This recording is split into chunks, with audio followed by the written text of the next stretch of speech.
Hello my dear students, welcome to History Online class once again. So today we'll be doing the continuation part of your third chapter that is known as the decline of the Mughal Empire.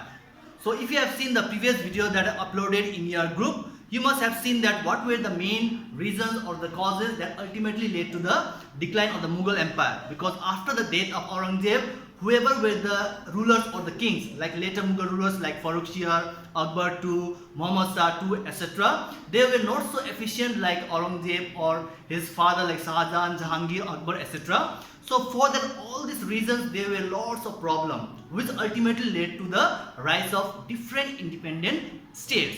And today's topic will be discussing on which were the important Indian states or the areas or the provinces which became completely independent after the downfall of Mughal Empire. So first we'll start with the Bengal state. So Bengal state was one of the huge province area during those time, and under the Bengal there was a leader whose name was Murshid Quali Khan, who was also known as Diwan. So after he got that particular post or a ministership, he took his state Bengal to a very high point, and even that was one of the contributing part from his side, how to maintain the armies, giving proper times of training with lots of weapons that were used especially during the battlefield. So after Bengal we will see the next state known as Hyderabad. At present Hyderabad is the capital of Telangana state. So even the Hyderabad we see that how there was a governor whose name was Mir Kumar Uddin Siddiqui.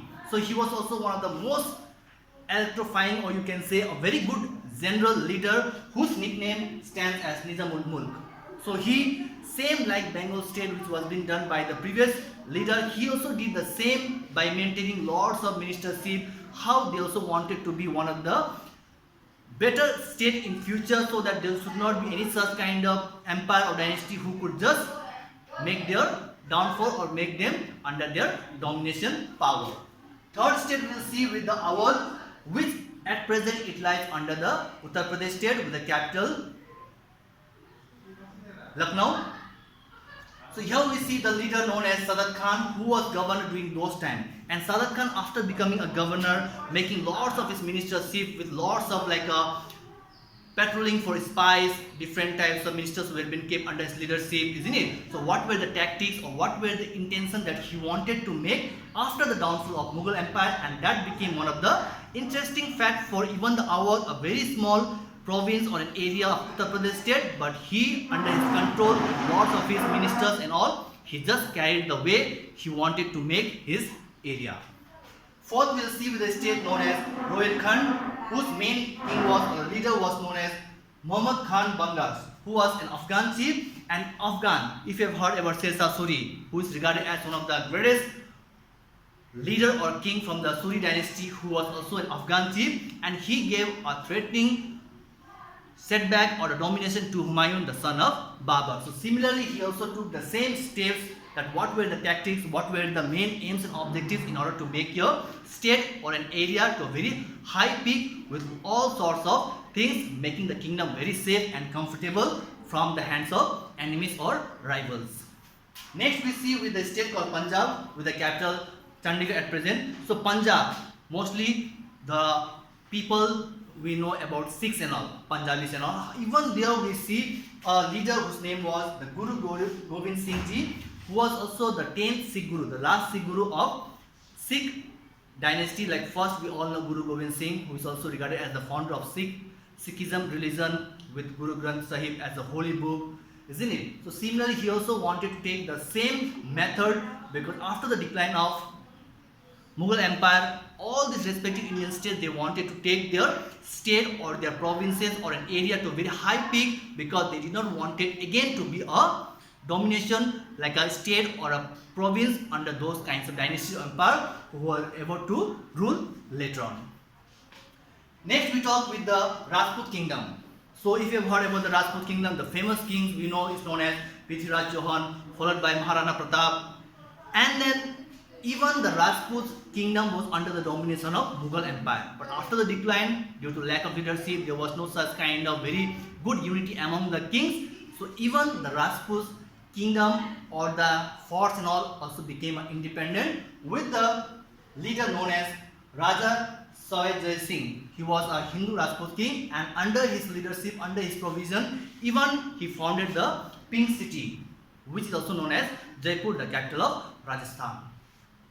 So the next topic will focus on the Marathas. So whenever we talk about Marathas, most and probably the name comes Shivaji, his son Sambhaji, and his grandson known as Shahu. So Shivaji, he was one of the great general, one of the great king who was very much famous for his guerrilla warfare. So how to have a battle, how to have a fighting techniques with the enemies or with the rivals, and finally that ultimately led to a problem against those kinds of states or different things. Next we talk about the Shivaji during the 18th century, where his son, grandson known as Shahu, was the grandson who was not so very ambitious or very much efficient, but he was able to manage with the particular Peso or Prime Minister known as Balaji Vishwanath, and that ultimately led to a very good height of Marathas to a peak where lots of flourishing was being done until and unless the year came 1761, which is also regarded as the third battle of Panipat. The first battle of Panipat, if you know, between Babur and Ibrahim Lodi in 1526, second battle Akbar and Hemu in 1556, and third battle 1761 between the Maratha kingdom and Ahmad Shah Abdali.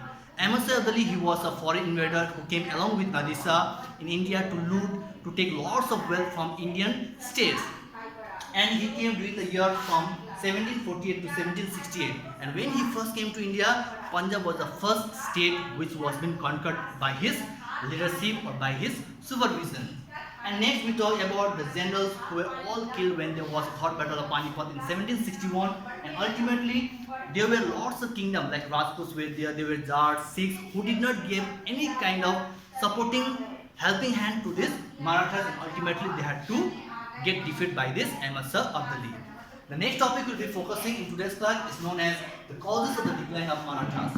What were the main reasons or what were the main causes that ultimately led to the decline of the Marathas because of lack of leadership? Whoever were the kings in the Rajput kingdom, they were not so efficient and they did not have got good signs of administrative policies, how to tackle with the enemies or rivals. And then we talk about the ineffective governance.